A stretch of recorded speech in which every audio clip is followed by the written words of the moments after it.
everybody. We're going to start a new book today, Born in the Year of Courage, and today I'm going to read the introduction, chapter 1 and chapter 2 by Emily Crawford.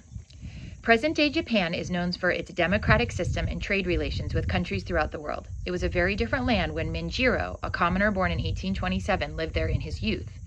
Commoners like Minjiro were not allowed a family name. They had to bow when a feudal lord or a daimyo approached.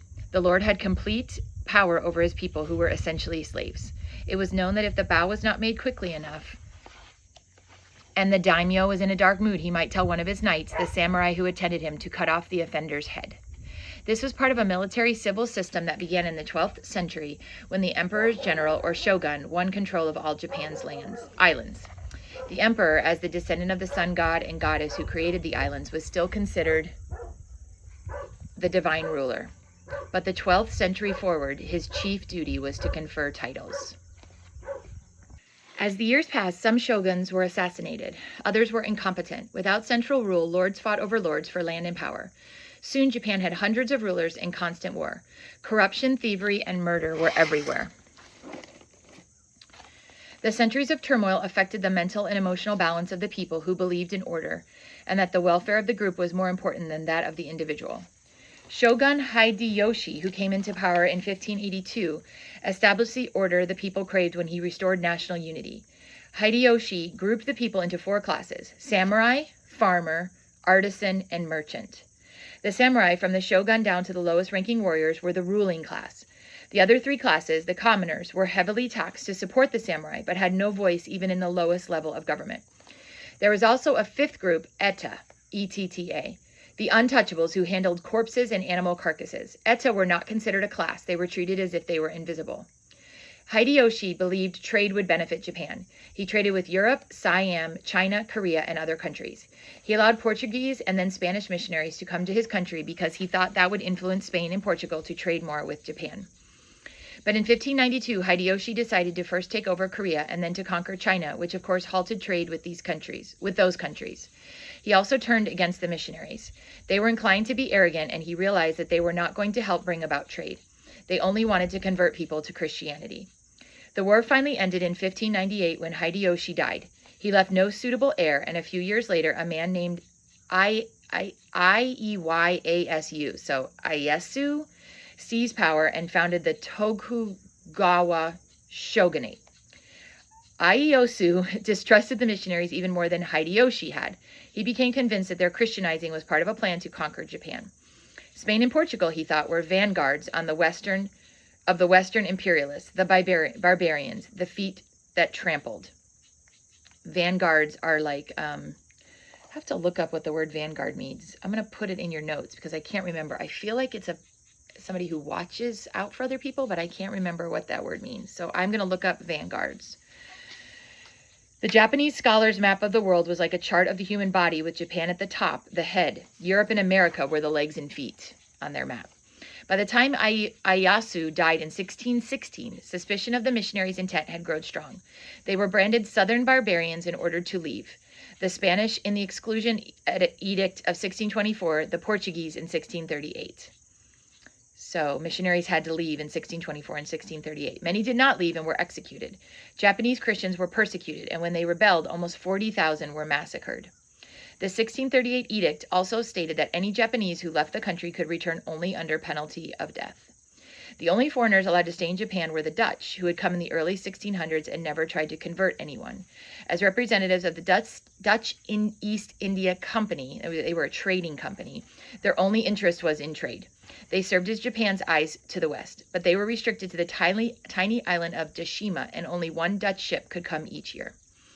Japan was again carrying on a little trade with China, but ships from all the other nations were forbidden to enter ports at any of the many Japanese or Japanese-controlled islands. Restrictions within the country were just as severe. Commoners had to account for their whereabouts 24 hours a day. Eventually, there was no need to remind them of the old edict stating that if they left Japan, they would face death if they returned.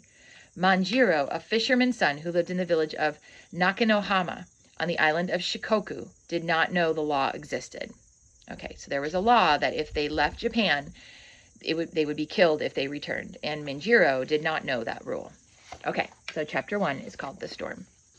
Manjiro lay wondering why he had awakened with the sense of foreboding. This new year was the year of the cow, 1841 in the Western calendar, a lucky year. It must be, he decided, that the secret fear that he would fail his family had made itself into a forgotten bad dream. He had told no one that being registered as head of the household concerned him. That would soon happen now that he was 15. He had been the main provider for his mother, his brother, and his 3 sisters since his father's death 5 years ago. But that was different from being registered. Everyone in Nakanohama would be watching to see if he lived up to the honor. He would have to guard against having notions about better ways to do things. If he had new ideas or did something in a way that was different from the way it had always been done, he would cause scandal for himself and his family. Only recently, a villager had hired him to polish rice, and to make the job go faster, Manjiro had mixed pebbles in the mortar. A mortar and pestle is kind of this thing that you kind of like grind stuff in. It had worked well, but the man had been upset. He had come to Manjiro's house and said to his mother, "No one has ever mixed pebbles in the mortar." His eyes still closed, Manjiro whispered, "I will not have any more ideas. I will be a worthy head of household." When he opened his eyes, he saw that the sun was also awakening. Its glow through the oil paper windows made paths across the goza, the straw mats that insulated Manjiro and his family from the cold, damp earth floor. He pulled himself to a sitting position. His mother and 2 of his sisters were already up, moving around in the daidokoro as they prepared the morning meal. Okay, so these words are in italics, which means they should be in the back of the book, but I don't see that there is one, so I don't know why they're putting them in italics. They have them in italics, but then they don't have them in there. So I'm assuming a daidokoro is is the house itself. As they prepared the morning meal, I guess they're putting words that are Japanese in italics is what they're doing. But often you'd find that there would be a glossary in the back, but there is not. His brother and his little sister were stirring. Manjiro's spirits lifted. Today was indeed a lucky day. Fudenojo, a respected fisherman who lived in Nishishama Usaro, a short distance away, had invited Manjiro to work with his crew. And the sea bass would be running, as they always did with the coming of the new year. He would share in the profits from the sale of the fish they caught. He could buy charcoal for cooking and rice and other supplies his family badly needed. He had taken a hot bath last evening, so now he quickly dressed in the clothing fishermen wore: short kimono, shigoki, which was a narrow cloth belt, momohiki, which was knee pants, and waragi, which is straw sandals. Before combing his hair and arranging it the way he liked, with a narrow cloth tie at the back, Manjiro glanced around, and I guess that's probably kind of like this front picture, right? Manjiro glanced around to be sure his sisters weren't watching. They teased that he was vain. That means he cares what he looks like a lot. And he knew there was truth in their teasing. He was proud of his fine hair, his nicely shaped head, his chiseled face, and wide mouth with a full bottom lip. He didn't look like a peasant, he sometimes told himself. He looked like a young lord. When he and the rest of the family had eaten, he was impatient to leave, to be away from his mother's unspoken worry. "It's Nakamatsu Okasan," he said. "I will go and come back, mother." He saw a reminder in her face that he had neglected to do something. He knew that he had not done, but after all, he knew what he had not done, but after all, he would only be gone a few days. He hurried away, and he left Nakanohama behind him. His spirits soared even higher. It was a wonderful day, a day for walking, a day for fishing. But as he neared Usara, a nagging regret began to hang like a cloud in his mind. He should have gone to the village burial grounds and reported to his father that he was leaving on a fishing trip. It had upset his mother that he had not done so. But he could not take time to go back. Many things had to be done to prepare for fishing. If he didn't do his share, Fudenojo might not ask him again. Word would spread, and he would surely not be able to provide well for his family. He walked on. It was said that inland, on the island of Shikoku, it was cold in January, but here the breeze blew warm off the Pacific Ocean. Savoring the exciting smell of fish and salt water, Manjiro looked up and down the rocky shore at the men checking their sails and readying their boats for fishing. When he spotted Fudenoju, a lean, thin-faced man of 38, and the rest of the crew he would work with, he called greetings, and he says it in Japanese. I'm not going to try to read all the Japanese words. Fudenoju nodded to acknowledge Manjiro's arrival, and his gentle-faced brother Suki, who was in his late 20s, smiled. Fudenoju's friend Toriman, the most muscular of the group, did not look up from whatever task he was bent over. Fudenoju and Jusuki's stocky brother Gomen, there's a lot of names here, who was only a little older than Manjiro, called and waved. Gomen was quite spoiled, and Manjiro thought his brothers were as responsible for his spoiling as their mother. He liked Gomen, though, and was glad of the company of someone only a year older than he. His and Gomen's job was to empty the nets, but if the older men brought in many fish, Manjiro thought they would surely let Gomen and him take a turn with the nets. "This will be a lucky day," Manjiro said when he reached the others. "Yes," Gomen said. "I don't know why we must take so many supplies. We'll have a full catch before day's end. We could replenish our supplies before we go out again tomorrow." It may be a lucky day for the fish, Fudenoju said dryly. That is why we prepare to stay out for 3 days. Manjiro and the others waded back and forth carrying water, charcoal, and kindling, rice, and bait out to the 24-foot fishing boat. Up and down the shore, other fishermen were doing the same. The other fishing boats looked very much like Fudenoju's. The sterns were open, squared off, and flat on the level with the sides of the boat. The boats would easily swamp in open sea. Manjiro knew the design was for the fishermen's own welfare. If the boat was seaworthy, it might venture out too far. So they said they made the boat like this so that it would stay local and it wouldn't go out too far. As if his thoughts followed Manjiro's, Goman said, "This is a sturdy boat and it is in good repair. We could fish beyond the waters we know." And they shouldn't do that because then it can get flooded. "Do not say such things," Fudenoju said a little sharply. "We must never ever think about fishing in waters contaminated by barbarians." Manjiro shuddered. The barbarians must be terrifying to behold. The wise old man in Manjiro's village claimed to have seen some in his youth when their leaking ship came into a port at another of Dai Nippon's islands. He didn't explain how he happened to be on the other island when one had to have papers even to visit another province. But Manjiro didn't doubt the truth of the wise man's story. He had described in detail what the barbarians who lived at the feet of the world looked like. They had big noses, hairy faces, and blue eyes. The fishermen ate their lunch of pickled turnips, rice, and tea. Fudenoju made one last check. Manjiro and the others climbed into the boat. Hours later, when the sun had slid low, Goman motioned toward a boat within view that was heading for shore. "It has been a good day for some," he said, "but not for us." Their catch was indeed meager, Manjiro thought. Surely tomorrow would be better. Fudenoju steered the boat behind a rock to shelter them from the wind. The waves rocked the boat gently. The soft splashes were like a lullaby. Manjiro didn't want to miss anything, but he couldn't stay awake to listen to the older men's stories. The second night came, and still they only had a few fish. Again, Fudenoju sought shelter behind a rock. They ate and talked, and then slept. Late the next day, Jisuke said, "Look!" Manjiro drew his breath. The water was alive with fish. Mackerel and sea bream ran in schools so large that Toraman threw out 5 buckets of nests. By the time Manjiro and Goman emptied one net, the other men were bringing in another. Manjiro vaguely noticed that the clouds were building, but he was too pleased with their catch to be concerned about clouds. The sky darkened. A twisting wind began to blow. "We must pull in our nets and head for shore," Fudenoju said. Even while Manjiro and Toraman hauled in the nets, the storm became more intense. The sky and the sea turned black. The wind shrieked. Freezing rain came down in streams. Jisuke struggled to wrap the sail around the mast. He had no sooner done so than the mast broke. Fudenoju, in the open forward space, as the tiller connected to the rudder, cried out that he had no control. Manjiro saw that the peg that held the rudder oar had broken. An instant later, the oar itself broke in two. They tried to row and guide the boat with the oars fishermen always took with them. The sea snatched the oars away. To keep from screaming, Manjiro prayed as the wrecked boat, now like a piece of flotsam, just kind of a piece of stuff in the sea, rode up and up to the top of a wave, plunged down into the trough, and rose again. Okay, chapter 2 is called A Rock Island. The wind howled. Cold rain came in slanting sheets. The sea raged. Over and over, Manjiro and the others said a word that says, "I believe in Buddha." I can't pronounce it. It's like 20 letters. At last the storm subsided and the sea calmed. When morning came, Manjiro could see nothing of Shikoku or the other islands except for the mountains. In the day's sun, their clothing dried, but the night stretched long and cold. With the coming of dawn on the second day, Manjiro watched the tops of the tallest mountains disappear. "There is only water now," Goman said, "and it has changed color. It is much darker." Goman was right, Manjiro realized. Not only that, but the boat kept to a path, as if it were being pulled along by some invisible creature. Fudenoju rubbed his hand over his face. "We are caught in Kuroshio, the black current, which runs like a river through the sea." Even if they had not been caught in the ocean river, Manjiro thought, they would be helpless. They still had their flint and steel, but they could not make fire because the faggots and charcoal were soaked through. The remaining rice had been drenched with seawater. Fudenoju had thrown it overboard. They would not go hungry, though. They had plenty of fish to eat. After sunset that day, the spray was so cold that Manjiro shook violently. He put his hand to his hair and realized that icicles hung to it. A thin sheet of ice spread over his kimono. After sunset that day, the spray was so cold that Manjiro shook violently. He put his hand to his hair and realized that icicles hung to it. A thin sheet of ice spread over his kimono.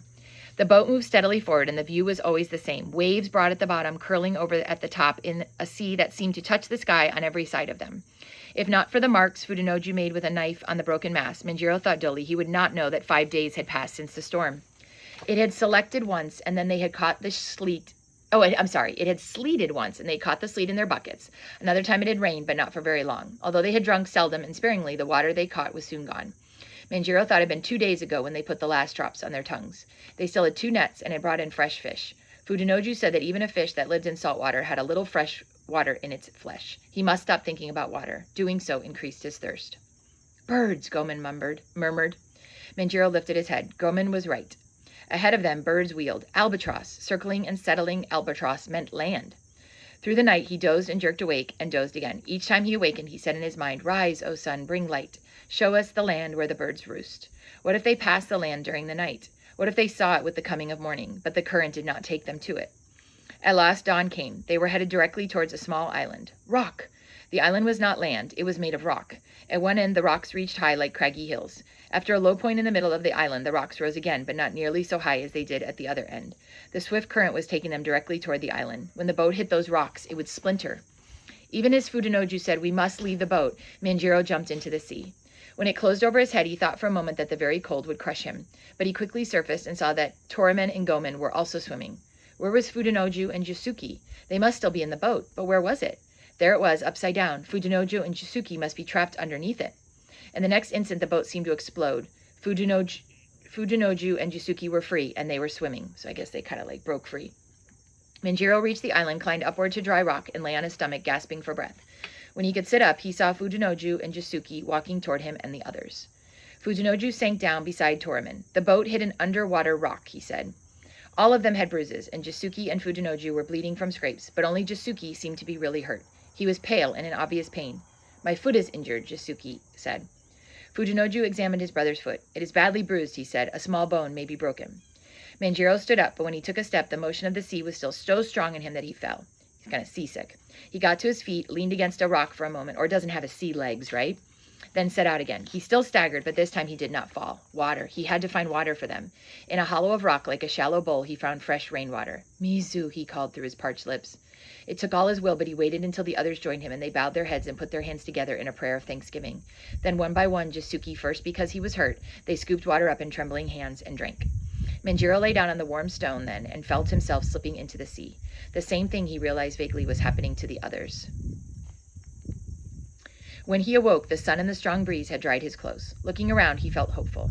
The island, which he estimated at 2 miles around, was inhabited, if only by birds. Albatross stood on nearby rocks. While his friends came up from their sleep, he rose to his feet, walked a little away from them, and looked around. Surely plants grew somewhere on the island. He just couldn't see them. "Now we must find food," Gomen said. "Something besides fish." "Albatross?" Manjiro asked, and was pleased when the others laughed with him. An albatross lit on an outcrop of rock almost within arm's reach and gazed at Manjiro. His laughter died. They could salvage other things from their wrecked boat, but their flint and steel had surely sunk. They could not make fire, even though the reeds growing along the water line could serve as fuel. What if they found no edible plants here? Eating a good fish's delicate, almost bloodless flesh raw was one thing, but eating raw albatross, which didn't hesitate to dine on entrails and other refuse, was quite another. At least they were safe. Would his mother somehow know? He pictured himself walking into their house, saw her coming to embrace him when they were rescued, and he went home. Fishing boats from Shikoku could not come this far in search for them, but surely fishermen from one of Dai Nippon's other islands would come. Or maybe a Dutch ship would rescue them. The wise men said that Dutch ships came to Deshima. He could tie his kimono to a piece of their boat. Stop, Manjiro told himself sternly. He must not ponder and anticipate and try to think what to do. More than once he had heard elders counsel, if you are troubled and try to think what to do, your opponent will surely strike you down. But who was the opponent here? They were friends, brothers to each other. The answer to his question came so swiftly to Manjiro he could not stop it. Death is the opponent. He shook his head sharply to dislodge the thought so he could understand what Fudenoju was saying. Jisuke, sit here in the sun, Fudenoju said. The rest of us will look for more shelter and food. His gentle face, serene now that he adjusted to the pain of his injured foot, Jisuke nodded. If the 4 of them split into pairs, Manjiro thought, as they left Jisuke, they could cover the island more quickly. He waited to see if Fudenoju would make the suggestion. When he didn't, Manjiro said, if 2 of us went one way and 2 of us went another. Fudenoju looked at him, and for a split second, Manjiro saw resentment in his eyes. We will stay together, Fudenoju said. Manjiro looked away. He would have to remember that here he was not the head of a family, and that Fudenoju was the leader. They found more water in rock hollows and drank again and again. What if they were not rescued for many days, Manjiro wondered, or weeks? Would there be enough rain to fill the hollows they were draining dry? He said nothing. He did not look at Fudenoju, lest the older man see the question in his face. When they found green shoots growing in a crack, they squatted and studied them. I think they are shoots of the kaya tree, Toramen said, but here they can never become trees. He broke off a piece of shoot, smelled it, and tasted it. At any rate, they are not poisonous. Manjiro and the others put their palms together, bowed their heads, and said, I am going to eat in Japanese. After eating some of the shoots, they oriented themselves so they could find the plants on the way back and take some to Jisuki. Today we will not try to scale the high end of the island, Fujinoju said. We'll explore the other end, which I think faces the sea lanes for ships. As we go, we will search for shelter. Manjiro studied the rock formations as they climbed, but saw nothing that would offer shelter. When they were near the edge of the rocks, Manjiro stopped walking and felt as if he were going to be sick. The stones in 2 body-length mounds had obviously been placed there by human hands, and wooden markers were anchored in one end of each mound, so they found burial grounds. It looks as if someone carved or scratched their names, Fujinoju said. Toramon shook his head. Who could know whether they were from one of our islands or some barbarian land? The rain and wind have erased the letters. Not far from the graves, Gomen found a skeleton. Manjiro swallowed. There had been no one left to cover that one with stones. So the last person didn't get buried, right? On the way back to Jisuki, an albatross alit on Manjiro's shoulder. He did not stop to ponder what to do. As if by reflex, he swiftly reached up and grabbed the albatross by one of its legs. While it struggled to free itself, he closed the other hand around its neck to kill it. Okay, so that's chapters 1 and 2. I'm going to look up what that one word was because I couldn't remember that I told you I would look up. In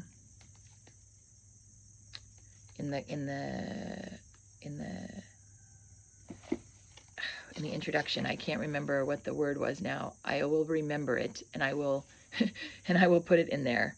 I can't remember, but I will remember, or I will look back at the video. So when Manjiro, this is in 1827 that Manjiro was born.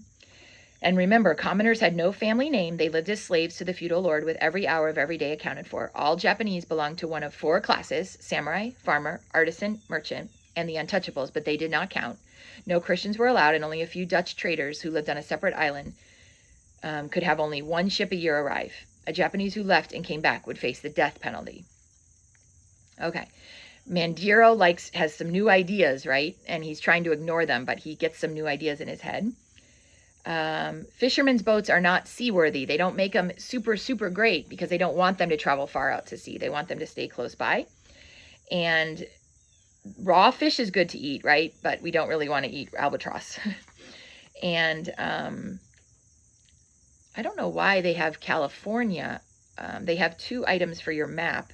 California, which is map 2, and Japan, which is map 4, where Manjiro is born. So I'll put up map 4, but I don't know why they would have California up there. We haven't talked about California yet at all. Maybe they're just showing you where in relation. I'm not really sure about that.